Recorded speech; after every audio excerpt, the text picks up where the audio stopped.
ہاں سر میرے تو یہ گل آئے گی تو پھر میں سنت دساں گا، ورنہ پوری دنیا کو کہانی مسلمانوں نے یہی کرائی ہوئی ہے کہ کھڑے ہو کے پانی پینا گناہ ہے، کھانا کھانا گناہ ہے، کافروں کا طریقہ ہے۔ ایون اس کو چھوڑ دیں، کرسی میز پہ بیٹھنے کے بارے میں احمد بریلوی صاحب کا فتویٰ ہے کہ یہ انگریزوں کی مشابہت ہے، کرسی میز پہ بیٹھنا، چمچوں سے کھانا۔ اگلا سوال ہے جی کہ اسلام میں کھانے پینے کی اشیاء پر پھونک مارنا منع ہے، تو کیا وجہ ہے کہ جب لوگ دم کرواتے ہیں تو اس کے اوپر پھونک ماری جاتی ہے؟ یہ وجہ تو انہی سے پوچھے دم کرنے والوں سے، یہ تو بالکل صحیح ہے۔ ابو داؤد کے اندر، سنن ابن ماجہ کے اندر صحیح سند کے ساتھ حدیث موجود ہے کہ نبی علیہ السلام نے کھانے پینے کی چیزوں میں پھونک مارنے سے منع فرمایا ہے۔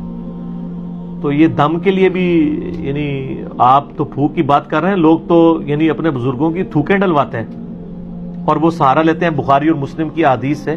بھئی نبی علیہ السلام کی تھوک مبارک، آپ کا پسینہ مبارک، وہ تو تبرکات ہیں، آپ کے پسینے سے تو بدبو آتی ہے، نبی علیہ السلام کا پسینہ تو عطر کے طور پہ استعمال ہوتا تھا، آپ کی تھوک مبارک سے تو آپ پلی لے ہی نہیں سکتے۔ آپ علیہ السلام کی جو کوالٹیز ہیں وہ تو ایکسٹرا آرڈنری ہیں، باقی عام بندے کی تو یہ معاملات نہیں ہو سکتے کہ وہ تھوک ڈلواتے ہیں نہیں شفا ہو جائے گی، ایسا نہیں ہوتا، یہ بالکل غلط ہے۔ نبی علیہ السلام نے کھانے پر پینے کے اوپر پھونک مارنے سے منع کیا ہے۔ رہا دم والا معاملہ تو وہ بخاری مسلم میں موجود ہے کہ نبی علیہ السلام خود اپنے آپ کو بھی دم کیا کرتے تھے، المعوذات، آخری 3 سورتیں پڑھ کے، رات کو سونے سے پہلے 3 دفعہ پڑھ کے، یعنی 3 سورتیں ایک دفعہ پڑھی، پھونکا ہاتھوں پہ، پورے جسم پہ مل لیا، پھر دوسری بار، پھر تیسری بار۔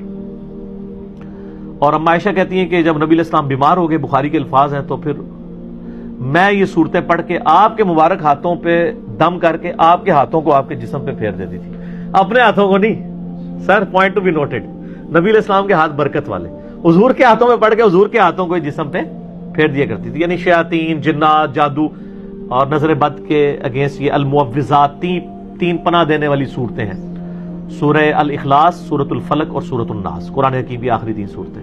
یہ والا دم تو ٹھیک ہے، لیکن پانی کے اوپر دم کرنا اور پانی کے اوپر یعنی پھونک مارنا، یہ جراثیم والا معاملہ ہے۔ ایون جامعہ ترمذی کے اندر یہ بھی حدیث موجود ہے کہ نبی صلی اللہ علیہ وآلہ وسلم نے فرمایا کہ اگر کوئی شخص پانی پیے نا تو وہ پانی کے اندر سانس نہ لے، سانس لینے، کیونکہ سانس لینے سے بھی تو پھونک چلی جائے گی نا، یعنی گلاس کو اپنے منہ سے ہٹا کے سانس لے۔ اور اسی حدیث کے اندر الفاظ ہیں، ایک صحابی کہتے ہیں کہ اگر پانی پیتے ہوئے اس میں کوئی تنکا آ جائے پھر میں کیا کراں؟ وہی سوال ہے نا۔ اور کیا عورتیں کیا بچوں کے لیے دودھ ابال کے دیتی ہیں نا، وہ ملائی ہٹانے کے لیے پھونک مار دیتی ہیں۔ وہ صحابی نے بھی پوچھ لیا اسی حدیث کے اندر ابو داؤد ترمذی میں کہ رسول اللہ اگر تنکا آ جائے تو آپ میں تنکا نکال کے باہر کر، پھونک کیوں مارنی ہے؟ تو یہاں پہ بھی میں یعنی کب کسی کو دیکھتا ہوں نا، میں رات کو وہ بھائی مجھے کہتی ہے نماز کے بعد نا وہ کشمیری چائے تو لے آنا میرے لیے، تو میں لینے گیا تو وہ جو لفافے اٹھا رہا ہے نا پہلے اس میں پھونک مارتا ہے، اس کو کھولنے کے لیے اس میں چائے ڈالتا ہے۔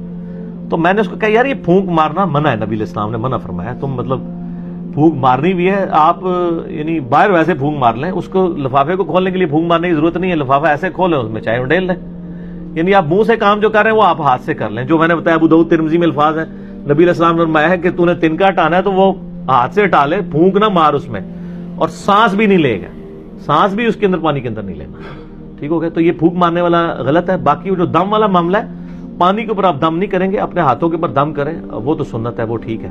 پانی وغیرہ کے اوپر، ان چیزوں کے اوپر نہیں کرنا چاہیے، یہ کوئی ثابت نہیں ہے۔ اچھا جی، اگلا سوال یہ ہے کہ کیا کھڑے ہو کر پانی پینا یا کھانا کھانا جو ہے یہ طریقہ کیسا ہے، اور کیا یہ کافروں کا طریقہ ہے؟ کافروں کا طریقہ پہلے ہوتا تھا، ہماری ویڈیوز کے بعد اب مسلمانوں کا طریقہ بن چکا ہے۔ ہاں جی، آپ کو پتا ہے وہ 2014 میں جب اسلام آباد میں ایک دھرنا چل رہا تھا پولیٹیکل جماعت کی طرف سے، اس دوران ڈاکٹر طاہر القادری صاحب بھی اس دھرنے میں شامل تھے، تو ڈاکٹر طاہر القادری صاحب دوائی استعمال کرتے تھے نا، تو وہ اب تقریر کے دوران کوئی دوائی آ گئی یا ان کا گلا پکڑا ہوا تھا، کوئی وہ ساشے گھول کے یا جوشاندہ کسی نے دے دیا، تو وہ کھڑے ہو کے نا یوں پی رہے تھے۔ 2-3 بار جب انہوں نے پیا نا تو ایک دن انہوں نے تقریر میں ان کو خیال آیا کہ میرے مرید کیا سوچتے ہوں گے کہ کھڑے ہو کے پانی پینا تو گناہ کا کام ہے، تو ہمارے پیر صاحب بھی کھڑے ہو کے پی رہے، تو انہوں نے کہا یہ میں جو پی رہا ہوں نا یہ سنت ہے۔ ہاں سر میرے تو یہ تو گل آئے گی تو پھر میں سنت دساں گا، ورنہ پوری دنیا کو کہانی مسلمانوں نے یہی کرائی ہوئی ہے کہ کھڑے ہو کے پانی پینا گناہ ہے، کھانا کھانا گناہ ہے، کافروں کا طریقہ ہے۔ ایون اس کو چھوڑ دیں, کرسی میز پہ بیٹھنے کے بارے میں احمد بریلوی صاحب کا فتویٰ ہے کہ یہ انگریزوں کی مشابہت ہے. کرسی میز پہ بیٹھنا, چمچوں سے کھانا, پتہ نہیں یہ مطلب کیا کہاں رہے ہیں یہ لوگ. اچھا, تو وہ انہوں نے پھر کہا کہ نہیں یہ تو سنت ہے, اور انہوں نے کہا جی مولا علی بھی کھڑے ہو کے پانی پیا کرتے تھے. بس انہوں نے تو خیر اتنا بتایا, میں آپ کو پوری حدیث بتاتا ہوں. صحیح بخاری میں یہ حدیث موجود ہے کہ مولا علی رضی اللہ تعالیٰ عنہ علیہ السلام جب یعنی امیر المومنین بنے تو ظاہر ہے انہوں نے دارالخلافہ کوفے میں شفٹ کر لیا تھا. تو آپ کی عادت تھی کہ آپ ظہر سے لے کے مغرب تک نا نمازوں کے اوقات کے لیے مصلی پہ آتے تھے, اس کے بعد ممبر پہ چڑھ کے لوگوں کو مسائل سکھایا کرتے تھے دین کے. ایون لوگ تابعین آ کے وضو کا طریقہ بھی سیکھا کرتے تھے, بالکل بیسک چیزیں بھی. تو مولا علی علیہ السلام نے ایک دن یعنی وہ اپنے مسائل ظہر کے بعد بیان کر رہے تھے, اس دوران وضو کر کے بتایا لوگوں کو, وضو کا طریقہ سکھایا, اور اس کے بعد جب وضو کا جو پانی بچ گیا تھا نا اس کو کھڑے ہو کر پیا, اور فرمایا یہ میں نے کھڑے ہو کے پانی اس لیے پیا ہے کیونکہ میں نے کوفے میں لوگوں کو دیکھا ہے کہ وہ کھڑے ہو کے پانی پینے کو معیوب سمجھتے ہیں, جبکہ میں نے نبی صلی اللہ علیہ وآلہ وسلم کو خود کھڑے ہو کے پانی پیتے ہوئے دیکھا ہے. اچھا وہ سر زمزم نہیں تھا, اس میں بھی مولویوں نے نا پاک چھوڑ دی. انہوں نے کہا جی وضو کا بچا ہوا کھڑے ہو کے پی سکتے ہیں, عام حالت میں نہیں پی سکتے. یہ گورے کو جب بتائیں گے نا تو وہ تو آپ کے اوپر ہنسے گا, آپ کا مریض تو چپ کر جائے گا, وہ مجھے کہا یہ کون سا طریقہ ہے بھائی, پانی تو پانی ہے. چلے زمزم کو آپ نے لادا کر لیا, بخاری مسلم میں یہ حدیث موجود ہے کہ نبی علیہ السلام نے زمزم کو کھڑے ہو کے پیا. ہمارے نزدیک تو وہ دلیل بھی کھڑے ہو کے لیے کافی تھی. زمزم بیٹھ کے بھی پی سکتے ہیں, زمزم کھڑے ہو کے بھی, دونوں سنت طریقے ہیں. مولا علی نے اس میں فرمایا کہ تم معیوب سمجھتے ہو کھڑے ہو کے پانی پینے کو, کیٹاگوریکل مینشن کیا. آپ نے یہ نہیں کہا کہ وضو کا بچا ہوا پینے کو, آپ نے کیٹاگوریکل بتایا کہ نبی علیہ السلام نے کھڑے ہو کے پانی پیا ہے. اور اس کی سپورٹ میں ایک اور حدیث ہے ترمذی اور ابو داؤد میں, بڑی رکت انگیز حدیث ہے جی. ایک صحابی کہتے ہیں نبی علیہ السلام میرے گھر تشریف لائے تو میرے گھر میں ایک کونے میں مشکیزہ لٹکا ہوا تھا. پرانے دنوں میں, پرانے زمانے میں مشکیزوں میں نا پانی سٹور کرتے تھے, اس کے آگے انہوں نے 2-3 اس کے منہ بھی بنائے ہوتے تھے.